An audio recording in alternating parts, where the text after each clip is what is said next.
Nou vriende, goeiemôre. Ons vertrou dat u 'n goeie nag se rus gehad het. Ons is die Here dankbaar dat ons vanmôre weer kan saam wees so rondom sy woord.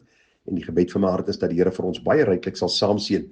Terwyl ons vanmôre gaan stil staan by hierdie baie besondere reeksie wat handel oor die gedagte, wat sal die Here se boodskap aan ons as gemeente wees? Nou vriende, voor ons daarby kom, wil ek u groet met die woorde van Romeine 13:14. Ag, u weet, daar's so baie mense wat my vra, maar Gerard, hoe is dit moontlik om 'n getuie te wees vir die Here in hierdie krom en verdraaide geslag? Gerard, dit is so moeilik om staande te bly in hierdie bose wêreld en hoe kan ek 'n getuie wees vir die Here en hoe kan ek my lig laat skyn in hierdie donker wêreld? En die antwoord is vir my eintlik baie eenvoudig en dit kom vir my daar in Romeine 13 vers 14 na vore. Vriende, ek stem met u saam, dis baie moeilik. Ons lewe in baie moeilike omstandighede. Ons land is besig om in 'n geweldige afwaartse spiraal te beweeg en daar is een boodskap wat u en ek van die Here ontvang is, wat die apostel Paulus aan die gemeente in Rome skryf, wat dit net so moeilik gehad het in hulle dag en tyd. En hy sê vir hulle, maar beklee julle met die Here Jesus Christus en maak geen voorsorg vir die vlees om sy begeerlikhede te bevredig nie. Hoe gaan ek en jy staande bly? Hoe gaan ek en jy 'n verskil maak? Hoe gaan ons skynende lig in hierdie donker wêreld wees? In die eerste plek, maak tyd vir die Here Jesus Christus. Die Bybel is baie duidelik daaroor dat ons moet beklee met die Here Jesus Christus. Neem tyd met sy woord, tyd in gebed. Ag vriende, bepeins die dinge van die Here.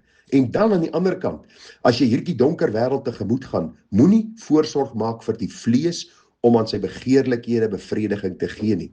Soos 'n Josef van ouds wat jou vra, vlug eerder van die sonde weg, in plaas van om na die sonde te hardloop. En so kan ons staande bly in hierdie krom en verdraaide geslag. Nou, ons gaan vanmôre begin met 'n reeksie wat handel oor die gedagte, wat sal die Here se boodskap aan ons as gemeente wees? En ons gaan so 'n bietjie praat oor die 7 gemeentes in die boek Openbaring, en ons gaan 'n paar gedagtes met u hanteer, maar ek wil eers uitkom by ons as gemeente, want u sien vriende, elke gemeente het 'n bepaalde roeping en 'n bepaalde taak en 'n bepaalde doel in die plek waar die Here hulle geplaas het. Ag, ek dink so aan ons reeksie wat ons nou uit die boek Genesis mee besig is, en ek dink aan die man Isak wat baie goed begin het, maar hy het baie swak geëindig. En ek dink aan die man Jakob wat baie swak begin het, maar deur God se genade na die ontmoeting by die Jabokrivier baie goed geëindig het. En ag vriende, ek het so gedink aan ons eie gemeente en ek het gedink aan die opgewondenheid wat ons gemeente mee begin is en die entoesiasme waarmee mense na die kerk gekom het en hoe hulle moeite gedoen het en gery het en opofferings gemaak het om daar te wees. En soos die tyd aangaan, begin dinge maar vervlou, begin dinge maar so 'n bietjie agteruit gaan en het die vrees in my hart na vore gekom, is ons nie miskien 'n gemeente wat baie goed begin het en nou begin taan omdat die opgewondenheid oor verby is en omdat daar nie meer hierdie, kom ons gebruik maar die Engels, die excitement is en was wat daar 'n paar maande of 'n paar jaar terug was nie.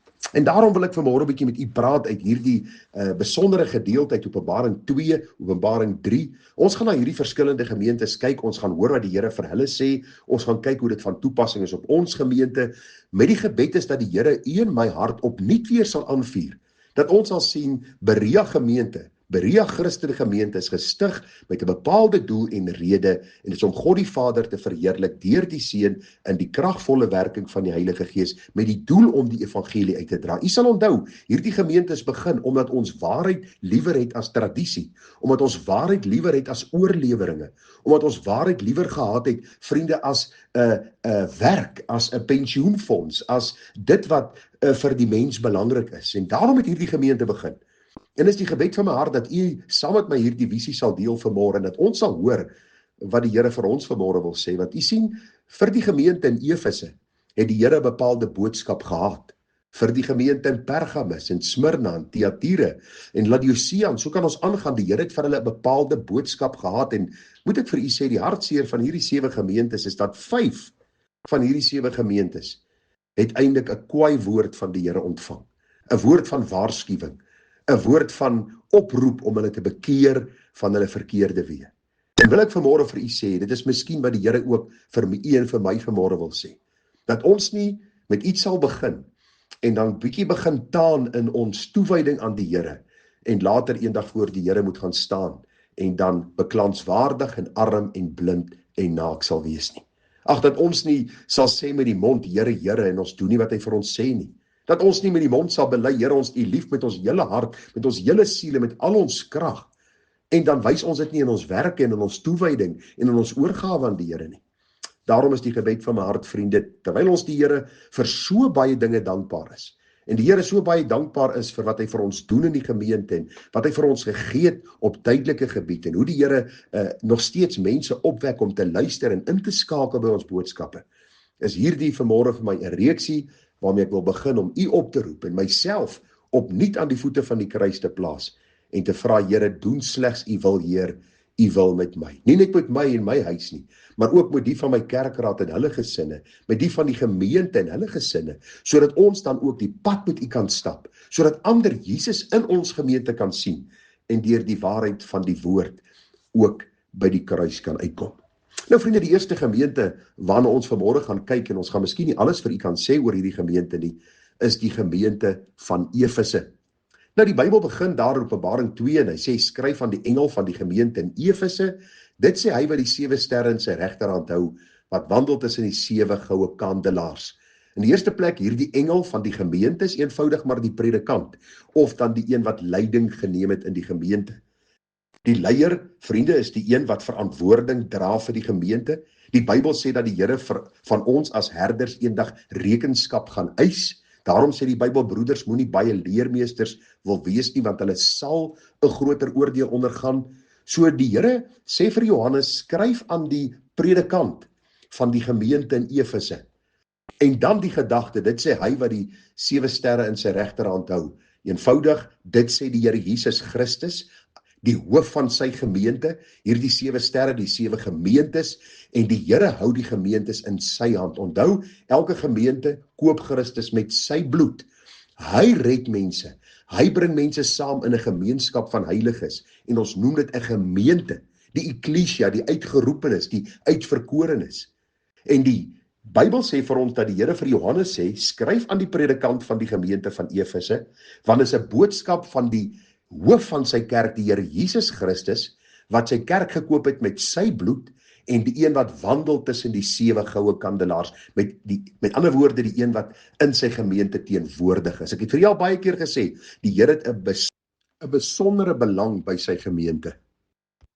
Vriende, nou skryf Johannes aan hierdie gemeente, aan hierdie leraar, en die boodskap van die Here is, ek ken jou werke, en jou arbeid, en jou lydsaamheid, en dat jy slegte mense nie kan verdra nie, en dat jy die op die proef gestel het, wat sê dat hulle apostels is, en dit nie is nie, en hulle leenaars bevind het, en dat jy verdra het, en lydsaamheid besit, en terwille van my naam gearbei, en nie moeg geword het nie. Nou wat baie interessant is hierso, vriende, is dat die Here intensief betrokke is by sy gemeente. Hy ken hulle werke, hulle arbeid, hulle lydsaamheid.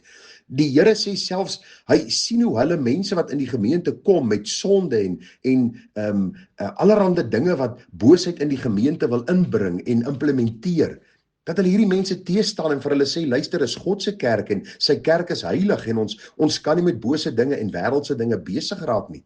Selfs die valse leraars wat ingekom het en gesê het, hulle is apostels van die Here en hulle het nie so geleef nie, en hulle het nie so gedoen nie, en hulle het nie so opgetree nie, het hierdie gemeente uitgewys en hulle as leenaars bestempel en gesê, julle is nie van die Here nie. Die Bybel sê vir ons verder dat hulle lydsaamheid besit het en deur baie moeilike tye gegaan het en hulle het hard gewerk vir die Here en vir sy saak. Hulle het nie moeg geword nie. Ag vriende, net dit is my alreeds iets wat my opgewonde maak van hierdie gemeente in Efese. Watter kosbare klomp mense.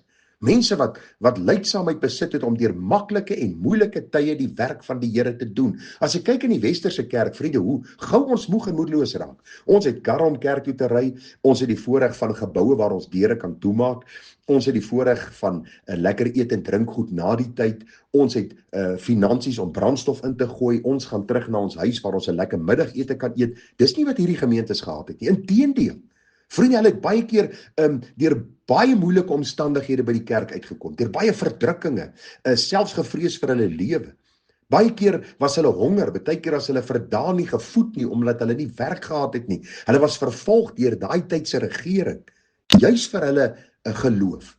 En nog steeds deur alles het hierdie gemeente lydsaamheid gehad, om getrou die dinge van die Here te doen. Hulle het sondaars en die boosheid van die sondige wêreld teëgestaan, Vriende, hulle het mense wat gesê het, ons is apostels van die Here op die proef gestel en volgens die woord beoordeel en hulle as leenaars bevind.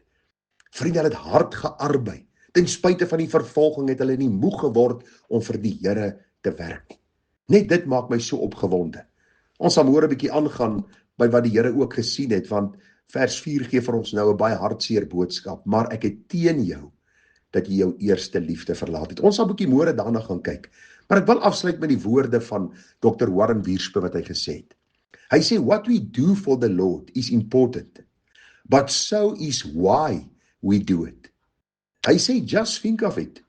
It is possible to serve, to sacrifice, and suffer for the Lord's sake, and not really love him.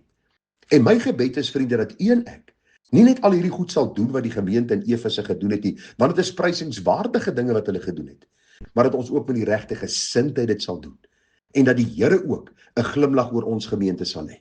En mag die Here ons wysheid gee, in die dae wat kom, dat ons 'n bietjie deur hierdie gemeente sal werk, dat ons die boodskap van die Here aan ons gemeente sal hoor, dit wat ons in ons eie lewe sal sien as leemtes, voor die Here sal oop en bloot lê en sal vra, deurgrond my o God en ken my hart. Toets my en ken my gedagtes, en wys my of daar 'n weg is van smart, en lei Here my op u ewige weg. Vriende, groete vir u, mooi dag verder.